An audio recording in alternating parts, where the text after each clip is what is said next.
Hello everyone, yummy food रेसिपीमा हजुरहरूलाई धेरै धेरै स्वागत छ। आज मैले हजुरहरूको लागि एकदमै यम्मी एकदमै स्पेशल खिरको रेसिपी लिएर आएकी छु। यो खिर बनाउनलाई एकदमै सजिलो र एकदमै थोरै सामानबाट पनि बन्छ। मैले चाहिँ 3वटा सामानले मात्रै आज खिर बनाउने छु।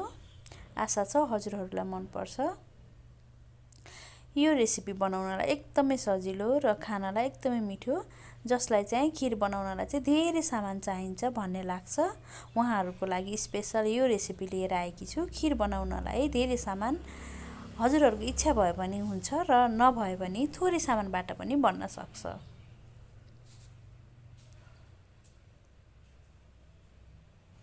हेर्नुहोस् त, हेर्दै खाउँ खाउँ लाग्ने खिरको रेसिपी।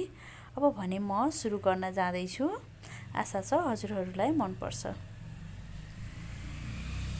त्यसको लागि मैले एउटा भाँडालाई बसालेँ र भाँडामा मैले 1.5 लिटर दुधलाई राखेकी छु।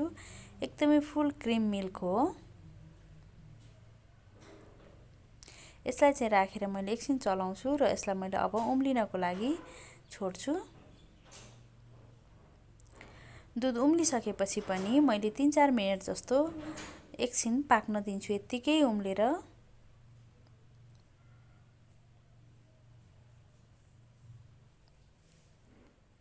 यसरी बिस्तारै चलाउँदै पकाउँदै गर्छु।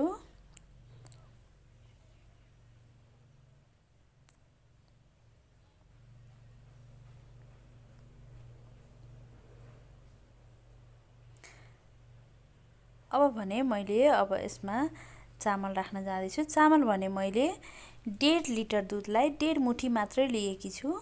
मेरो हातको धेरै चामलको प्रयोग गर्दिनँ। यो चाहिँ खिर पकाउने नै चामल हो। यो खिर पकाउने नै चामल प्रयोग गरेर पकाउँदा चाहिँ हाम्रो खिर एकदमै यम्मी एकदमै मिठो बन्छ। तर हजुरहरूलाई जुन चामल मनपर्छ त्यही राखेर पनि बनाउन सक्नुहुन्छ। हजुरहरूले चाहिँ यो चामल खिर पकाउने नै चामल प्रयोग गर्नुभयो भने पनि एकदमै राम्रो र एकदमै मिठो हुन्छ। अब भने म चलाउँदै पकाउँदै गर्छु।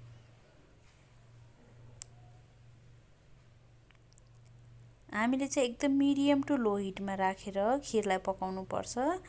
एकदमै बिस्तारै बिस्तारै यसरी चलाउँदै पकाउँदै गर्नुपर्छ। 4-5 मिनेट जस्तो पकाउने, फेरि चलाउने गर्नुपर्छ। हामीलाई यो खिर पकाउनलाई चाहिँ 30 देखि 45 मिनेटको समय लाग्छ। हामीले चाहिँ बिस्तारै चलाउँदै पकाउँदै गर्नुपर्छ। 5 मिनेट जस्तो पकायो, फेरि चलायो, फेरि पकायो गर्नुपर्छ।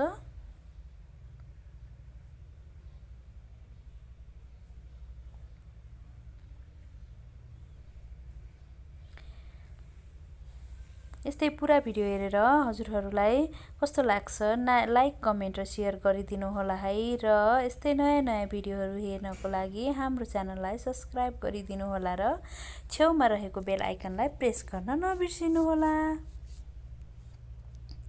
अब भने हाम्रो यो खिरको दुध चाहिँ सुकेर अलि कम पनि भइसकेको छ, बाक्लो बाक्लो हुन थालिसकेको छ। यसरी फेरि पनि हामीले बिस्तारै चलाउँदै पकाउँदै गर्छौँ। हामीले खिर बनाउँदा चाहिँ चलाउँदै पकाउँदै, चलाउन चाहिँ बिर्सिनु हुँदैन, चलाउँदै पकाउँदै गर्नुपर्छ बिच बिचमा।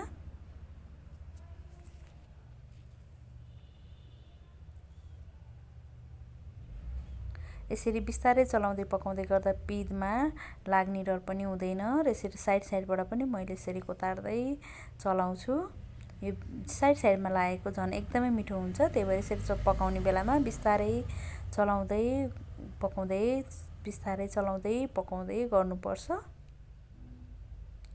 अब भने हाम्रो खिर लगभग रेडी हुन लागिसकेको छ। हामीले चाहिँ चिनीको प्रयोग चाहिँ अन्तिम समयमा मात्रै गर्छौँ। अन्तिम समयमा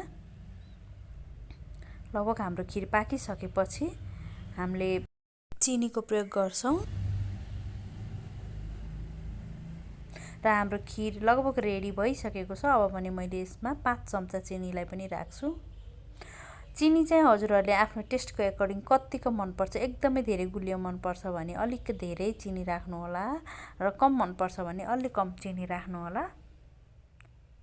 ठ्याक्कै यति चिनी भनेर भन्ने चाहिँ हुँदैन। हजुरहरूले चाहिँ आफ्नो टेस्टको एकर्डिङ राख्नुहोला। अब पनि चिनी राखिसकेपछि पनि मैले 5-7 मिनेट जस्तो एकदमै लो हिटमा बिस्तारै चलाउँदै पकाउँदै गर्छु। अब यो यतिका थिक भइसकेपछि चाहिँ हाम्रो लगभग खिर रेडी भइसकेको हुन्छ। सेलायो भने अलिकति बाक्लो अझै हुन्छ। अब भने हाम्रो खिर रेडी भइसकेको छ। मैले एउटा बलमा सर्भ गर्नेछु।